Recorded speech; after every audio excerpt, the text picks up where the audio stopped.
Welcome in everyone, how you guys doing? If you guys decided to hit that subscribe button, and we're gonna get straight into this reaction. I got a bunch of reactions to get through, but let me start off with this one. We got here Drake's weird obsession with other men's girls. Man, I can even start this off with my own insight on this, but I've done this in so many of my reaction videos. I'll put the link down in the description. Go check them out. But I want to hear somebody else's point of view. Luista. Yeah, let's go. It's almost like self-sabotage. Hello. There's some lessons that people can never learn. Right, and in Drake's case, it's almost like self-sabotage. Back when the beef between he and Kendrick was at its height, his loss wasn't something a lot of people were commiserating over. In fact, with the way that he behaved both online and away from the prying eyes of the public, there were plenty of people who felt like he was simply facing the consequences of his own actions. Or he's a selfish, lying, manipulative sack of who has made enemies for 15 years, and now we're here at the fucking boiling point. You have been behind the scenes, hitting his baby moms, sending money to baby. Yo, dog, you been back and sending messages to this wife, talking about hey, but this mom died. Hey, all that's cool, but where my beat at? I don't give a that your mom died. Dog, this been a sack of behind the scenes, and because he got fans and had Lucian, everybody just get to turn a blind eye. Now, we ain't turning a blind eye no more. You know what I'm saying? This is why, as I said in my other previous reactions, after a while, when you go after people's women, baby moms, exes, sisters, cousins, whatever, that's why Kendrick said, man, keep him away. Yeah. After a while, everybody gangs up on you and decides that, bruv, you're a lying piece of shit. In short, nobody trusts you. Nobody wants to invite you to the cookout. Nobody wants to invite you around to the family events. Nothing. Because you just can't be trusted. And then you play the victim when nobody wants to fuck with you. Get out of here. Come on, man. Caught in the middle of a new feud, one that wouldn't be fought with bars, but in the courtroom, Drake seems to be falling back into his old habits. By now, you'd think that he'd realize that dragging romantic partners or family into the mix almost always comes with consequences. Trust me. However, it seems to only get worse as time progresses. It's your boy WEIRDO, and today we're going to be taking a deep dive into Drake's weird history of targeting his ops as women, whether it's their daughters, wives, or other associates. I just said that. Man, this man. And like Kendrick said, the rabbit hole goes deep. By now, the Toronto rapper has an extensive history of taking aim at innocent bystanders on the sidelines of beef. So much so that people just see it as an undeniable fact by this point. And in his latest standoff with UMG, it turns out that his conduct hasn't changed, suggesting that he hasn't done any work on himself since the last time he took an L. At the minute, Drake is rebelling against a man who was previously dubbed as his daddy by Kanye, the UMG CEO, Lucian Grange. Say rich baby daddy, it's like Drake has a rich baby daddy named Lucian and Universal. Wow. He's like, you know, like, man, my daddy got it. You know what I'm saying? It's like, my daddy controlled the spins. My daddy got the DSPs. My daddy. Drake has a rich baby daddy. Despite Drake and his company, Frozen Moments LLC, suing Universal for defamation over the lyrics in Not Like Us, the label has refused to back down and fired back with a statement that openly mocked his claims. Not only are these claims untrue, but the notion that we would seek to harm the reputation of any artist, let alone Drake, is illogical. We have invested massively in his music, and our employees around the world have worked tirelessly for many years to help him achieve historic commercial and personal financial success. Throughout his career, Drake has intentionally and successfully used UMG to distribute his music and poetry, to engage in conventionally outrageous back and forth rap battles, to express his feelings about— Like, it was okay when UMG was using everything to help promote his album sales, his music, you know what I'm saying? And the minute it didn't work for him now, let's play the victim. Other artists. He now seeks to weaponize the legal process to silence an artist's creative expression and to seek damages from UMG for distributing that artist's music. We have not and do not engage in defamation against any individual. At the same time, we will vigorously defend this litigation to protect our people and our reputation, as well as any artist who might directly or indirectly become a frivolous litigation target for having done nothing more than write a song. But rather than handling it with the calculated restraint you would expect from a major corporation like UMG, they seem dead set on going to war, suggesting that Drake may have finally pushed them too far. They seem like enough for you now, which is odd. No, I don't think so. Really? You don't think that they're tired of the brat just I think that he might be, and stomping his fucking feet? You done had them conversations and the line is drawn. Ain't no budget no more. Yeah, they had enough of this artist of theirs acting like a full-blown diva. Literally, as you said, tantrums, stomping their feet, getting upset, sissy fits, you know what I mean, or hissy fits. Like, okay then, nigga, it's up. Do what you gotta do. You know how you talk to somebody like, all right, well, that's what it is? All right, well, fuck, you do what you gotta do then. But in typical fashion, Drizzy has noted their animosity and decided to wave another red flag in front of the UMG bull. And as always, he's made it personal by dragging someone on the sidelines into the mix. This time, it's Lucien Grange's daughter-in-law, Sophia Richie. Taking to his alternate Instagram account Plot Twist, Drake maliciously shared an image of her sporting a sweater with an OVO owl on it. To make matters worse, he wiped his entire following list, leaving only her as the one person he follows. Seriously? In the wake of this move, the obviously we all know what he's trying to say subliminally here. He's trying to send shots like, I've had her. She's on my number. She's on my list. Nothing you could do about it. Like, come on, man. Come on, man. Yeah, this will definitely make UMG want to give you the middle finger. Personally. Permanently. Like, bro, you just don't learn. And then the stands come on here and, oh, you have nothing to do is talk about Drake. And you just can't help but to get off of Kendrick Lamar's bandwagon, etc. But then y'all, Lord and Savior, be doing this kind of ish, and it's okay. Y'all be crazy out here, bro. It shows me what kind of morals and respect y'all got for y'all selves. You know what I'm saying? Model and mother of one has refrained from responding because, in all likelihood, she's got better things to do than to get tangled up in these industry politics. But ultimately, she's just being used as a pawn here, with the target of Drake's aggression being the men in her life. And sadly, no one was the least bit surprised that he opted for this tactic, or that he's naive enough to expect a positive outcome. This is why it was easy for the whole industry to churn on him. He does weird shit all the time. I'm starting to get the hint that I don't think Drake ever learned what fuck around and find out is. The reason for the disgust isn't necessarily what he's doing. After all, this is hip hop and leverage is there to be used in battle. However, the problem is that it's a very pronounced pattern, and it's one that doesn't generally work out for him. Beginning with his feud with Meek Mill, the women in and around the rapper he's beefing with have always been wielded as a weapon by Drizzy. In Nicki's case, she and Drake had been friends for years. Having learned their craft together alongside Lil Wayne as his two leading proteges from Young Money, Drake initially seemed happy to collaborate with her man Meek Mill from Philly. After releasing Amen together the previous year, the pair reunited for Rico, and it was the line, "The girl of your dreams to me is probably not a challenge," that initially had Meek in his feelings as he thought he was low-key getting sneak dissed on his own album. Afterwards, he historically unveiled that Drake had used ghostwriters in the form of Quentin Miller, which set the stage for the most notable W of Drake's battling career. But as is always the case with the Drake feud, there was collateral damage in the form of the female caught in the middle. Initially, Drake's diss tracks like Charged Up had Nicki-based bars that were intended to belittle Meek as less than his girl as soon as the bars began. No woman ever had me starstruck, but was able to tell me to get my bars up. This assault kept coming on back to back, featuring lines referring to Meek doing a support slot at Nicki's shows. You love it and you gotta get a world tour. Is that a world tour or your girl's tour? Then fans here doing a show with memes in the background. And this is diabolical because it was unheard of. But even when I saw it, I was like, really? Is this what, I can't even say hip hop, is this what rappers come to? Like this shit? I mean, this was like checkmate. At the same time though, I was just, nah fam. What about keeping it on wax? So, you know, I was like, surprised at the same time, like, not the route I would choose anybody to go down. Still, it worked though. He walked away with the W.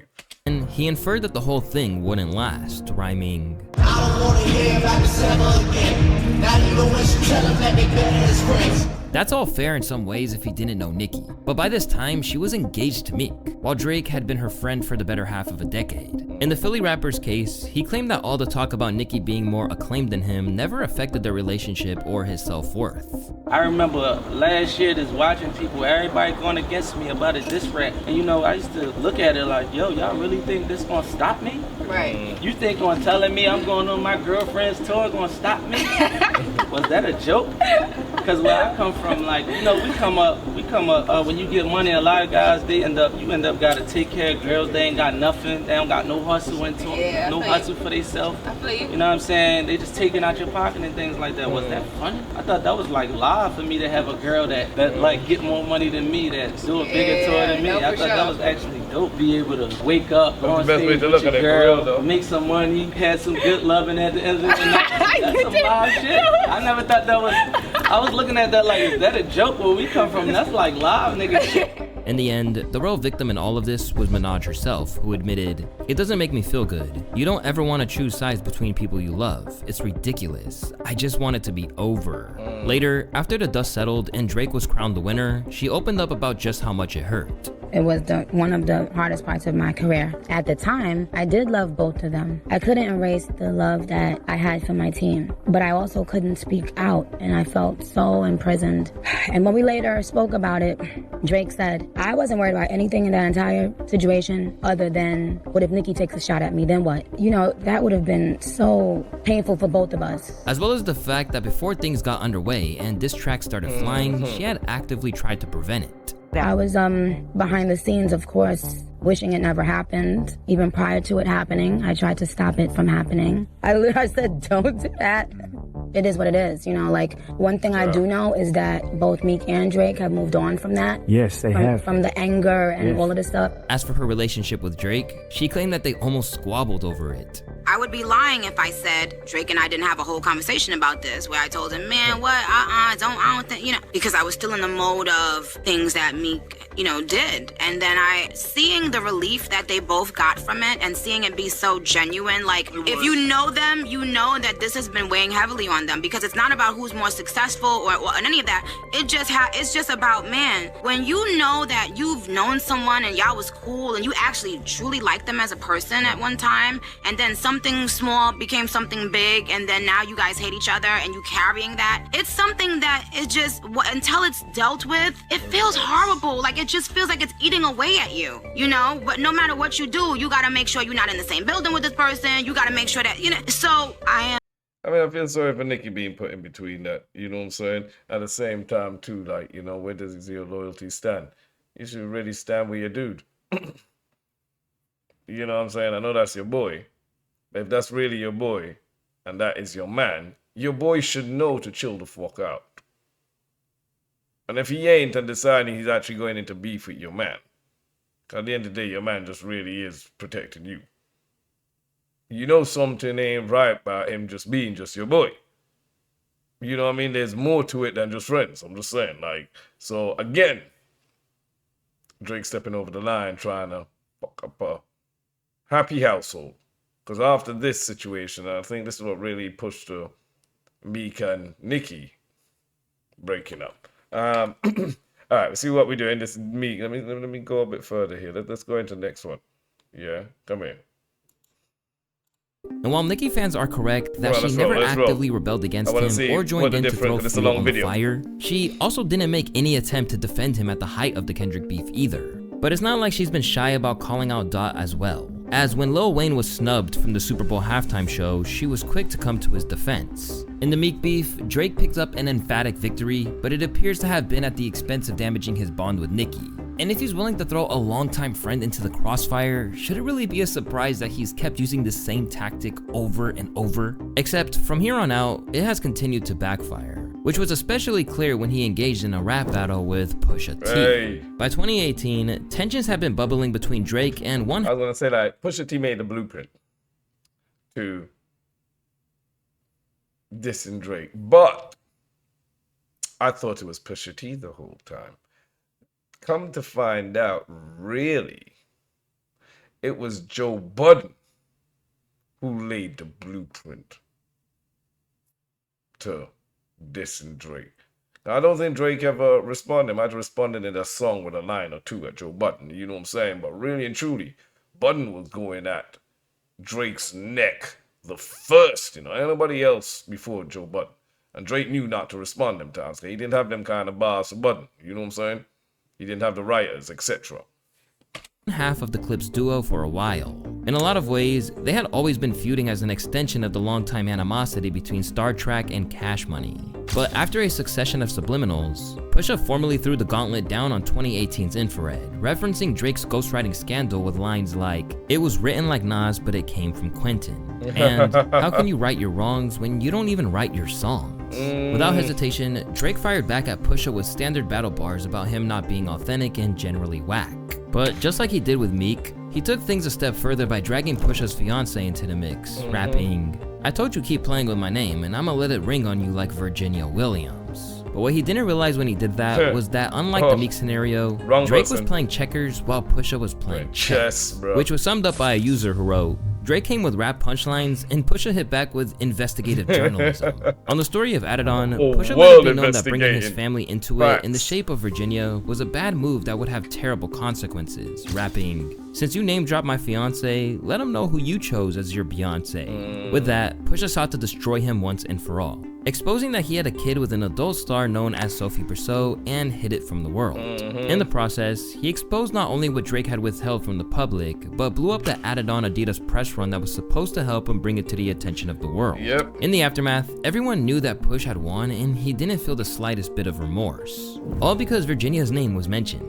All bets are off because of that. That alone causes all bets to be off. I agree with you. Fair game. All relationship stuff is on the table now because he brought up your fiance. I agree. Yeah. For Pusha, it was truly deeper than rap, as he insisted that he was trying to start a broader conversation over his character. If Drake taps out, would you stop Push? Would you be like, all right, I'm good? No. I mean, yeah. You know what? I'm not gonna bully the situation because I feel like I think it's bigger questions now, though. I really do. 100%. They don't have to be answered to me, but I definitely feel that there are bigger questions than the Pusha things that I brought up. And I mean, the he has I really feel like they need to be answered. That's real. We talked about the writing or whatever, those writing allegations. All right, cool. We off that. Now you get to like, you know, the mimicking of the black culture, right? Blackface. I mean, okay, I'm not ready to excuse that. I'm not really ready to excuse, you know, you talking multi-millionaire talk to me and you tucking a baby. Like, I'm not with all of that. Right. So like, I don't even hang with my friends who have child support issues. In later interviews, he noted his disdain for healthy relationships and proclaimed it all went back to his childhood.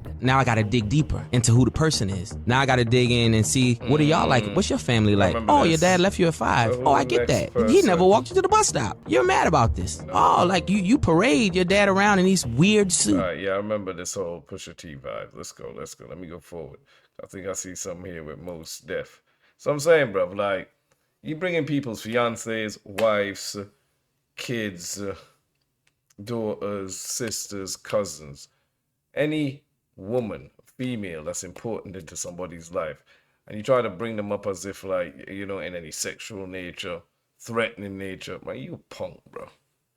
Straight up punk, bro. I ain't gonna lie. You know what I'm saying? And people are like, oh, but so-and-so, yeah, whatever anybody says in reply to what you started, that don't matter, bro. You come out with that shit every time, gotta look at you kind of weird.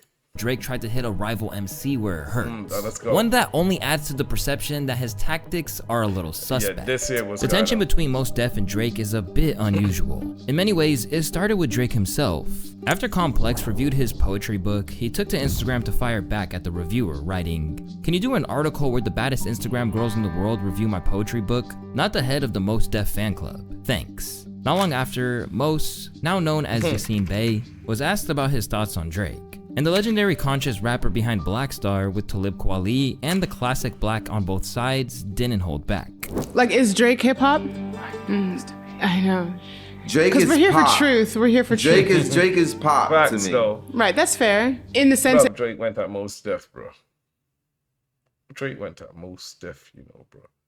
First you went to Pharrell, and now you at Mos Def, bro. You really think you could go at people you could punk, yeah?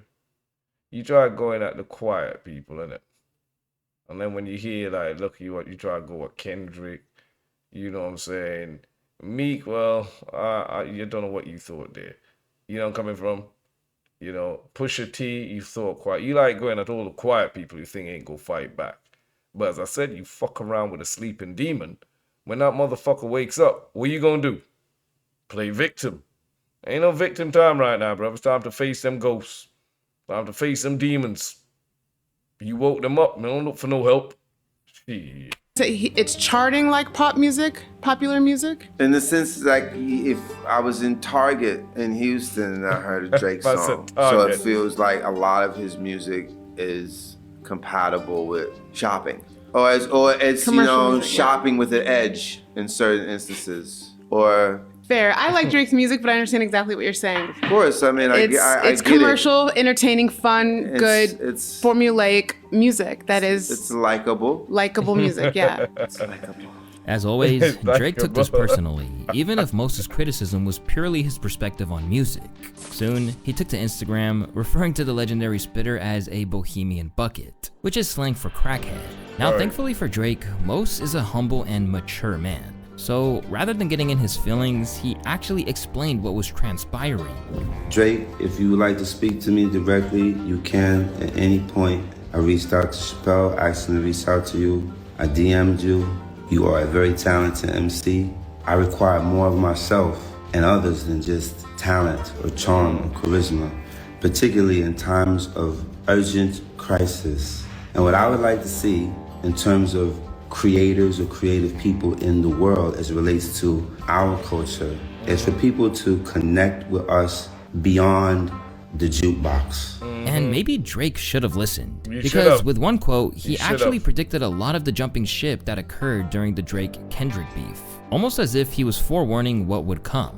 You know, a fair weather friend can hardly be called a friend at all. The people who party with you, that's cool, but will they show up if you had the triage? Despite Mos' open and honest response to him, Drake did what Drake does and followed a woman in his life. Except this time, he picked his daughter Layla, who was born 2 months after Drake had begun his rap career with room for improvement. Bitch ass motherfucker.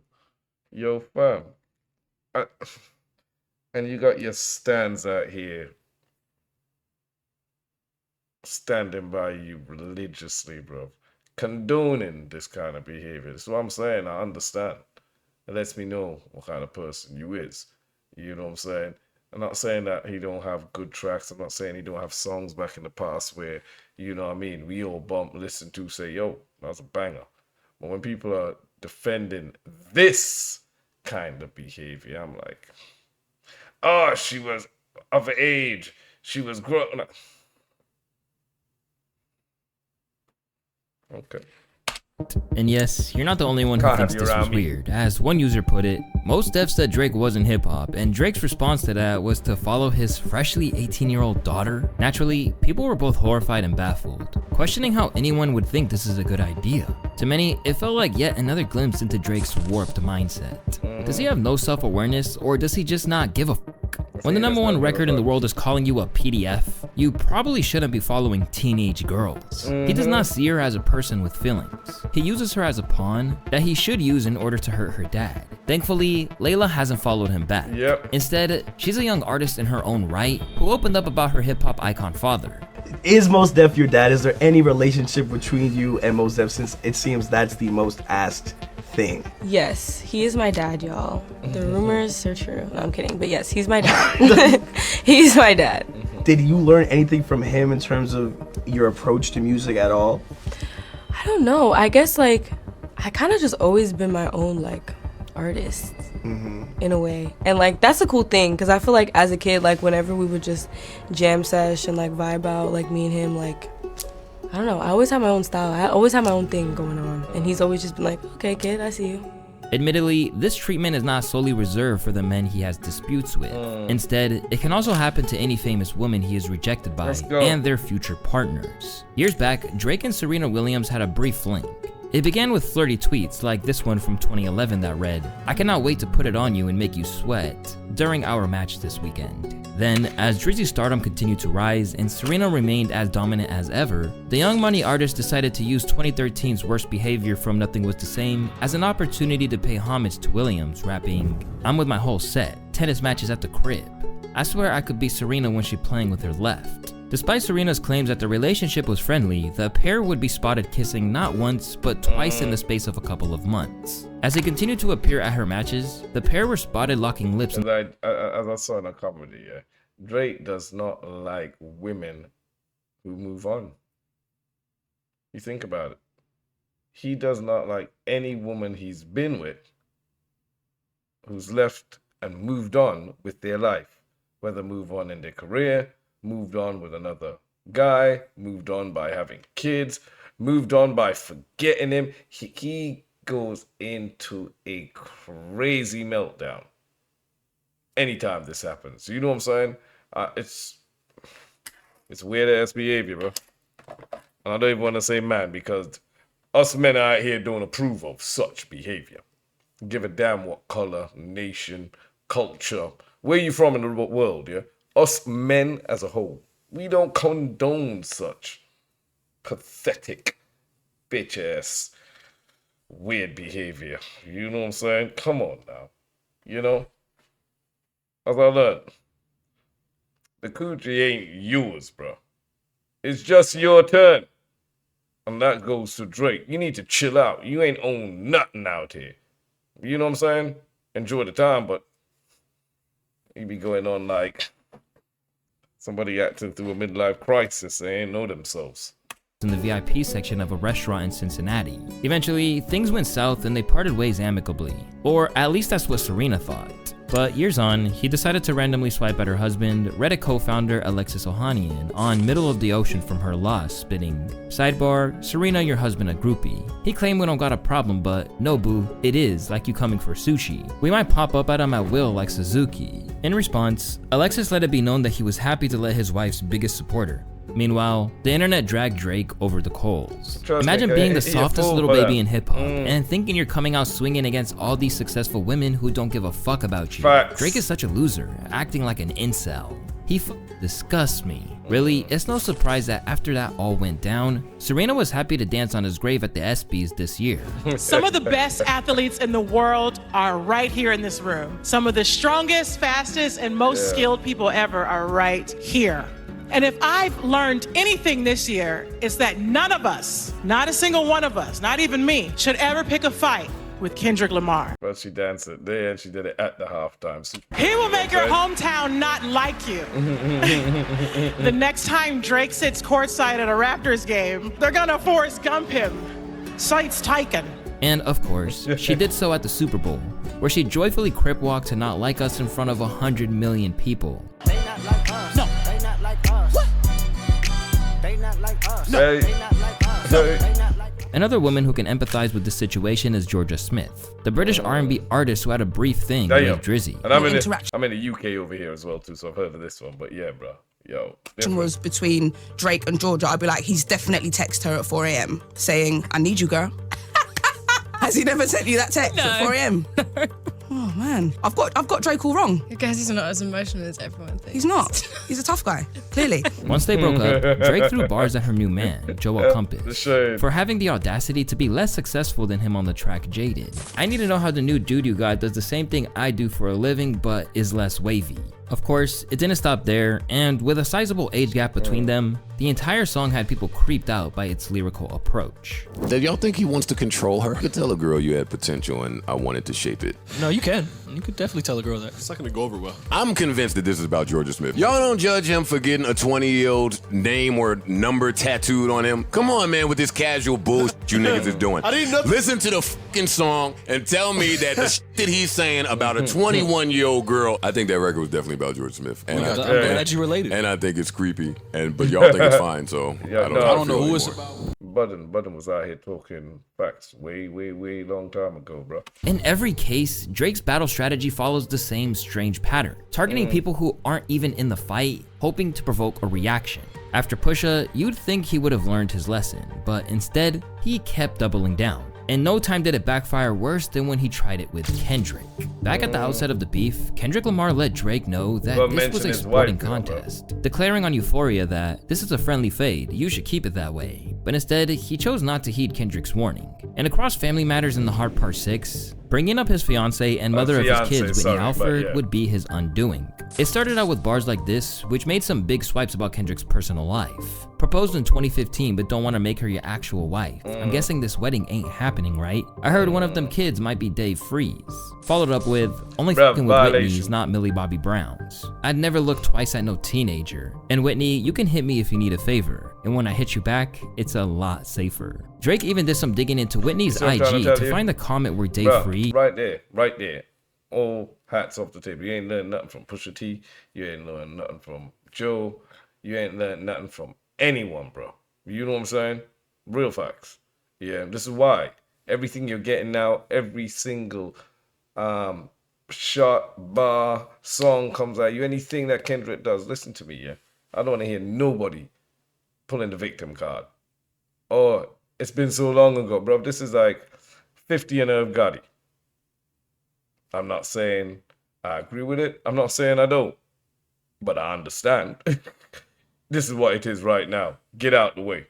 He commented a heart emoji on one of her pictures and then listed that as the cover art. However, as Kendrick made clear on Euphoria, don't speak on the family, Crody. You can get deep in the family, Crody. Talk about me and my family, Crody. Someone go bleed in your family, Crody. But Drake didn't listen, setting himself up for everything that followed. Yep. From Not Like Us and the pop out to the Grammys, the Super Bowl, and even the GNX tour, the fallout was relentless. And in the aftermath, even industry vets like Exhibit suggested Drake had no idea what he was getting himself into.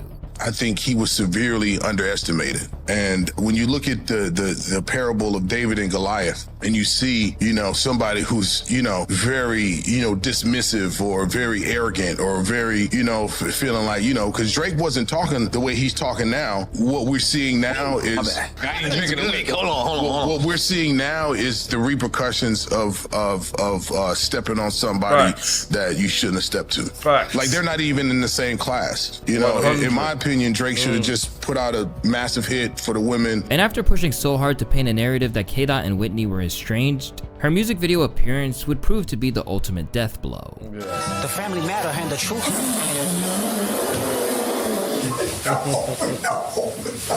You a fucking colonizer. The family matter and the truth of the matter, he was God. That's what I'm trying to say, bro. Look here. I'm gonna put links in the description to my Not Like Us, reaction, Super Bowl reaction. So go check out my other reactions. Gonna have a bunch of them in the description. Gonna put them throughout the video as well too. And hit that subscribe button. Let me know what you guys think. Is there any chance he could come back from this? Like, do you think it's over? What can he do right now to redeem his career? If there's anything. Do we really care? I mean, I don't. But let me know what you guys think. Man, I'll see you guys on the next one. Take care, be safe, stay blessed.